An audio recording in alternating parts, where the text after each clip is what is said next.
Rajasthan, Chandigarh, Punjab, Delhi, Haryana, west UP, ഗുജറാത്തിലെ ചില ഭാഗങ്ങൾ എന്നിവയുൾപ്പെടെയുള്ള വിവിധ സംസ്ഥാനങ്ങളിൽ കാലാവസ്ഥാ വകുപ്പ് റെഡ് അലർട്ട് പ്രഖ്യാപിച്ചിട്ടുണ്ട്.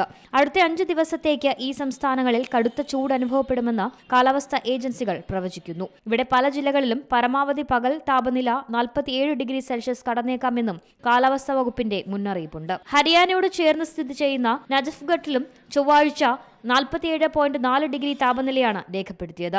അതേസമയം രാജ്യത്ത് ഇതുവരെ ഏറ്റവും കൂടുതൽ താപനില രേഖപ്പെടുത്തിയത് ദക്ഷിണ പടിഞ്ഞാറൻ ഡൽഹിയിലാണ്. ഞായറാഴ്ച 47.8 ഡിഗ്രി സെൽഷ്യസ് ആണ് ഇവിടെ രേഖപ്പെടുത്തിയത്. അതേസമയം 6ാം ഘട്ട വോട്ടെടുപ്പ് നടക്കുന്ന മെയ് 25 ശനിയാഴ്ച ഡൽഹിയിൽ താപനില വർദ്ധിച്ചേക്കുമെന്നാണ് പ്രവചനം. ചൂട് കടുത്തതോടെ ജനങ്ങൾ വീടിന് പുറത്തിറങ്ങാൻ ഏറെ പ്രയാസപ്പെടുകയാണ്.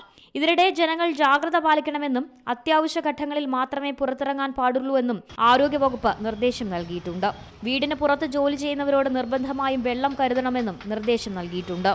National desk, C Malayalam news. പുതിയ വാർത്തകളും വിശേഷങ്ങളും ഇനി വിരൽ തുമ്പിൽ. എല്ലാ ഡിജിറ്റൽ പ്ലാറ്റ്ഫോമുകളിലും ഇപ്പോൾ സി മലയാളം ന്യൂസ് ലഭ്യം.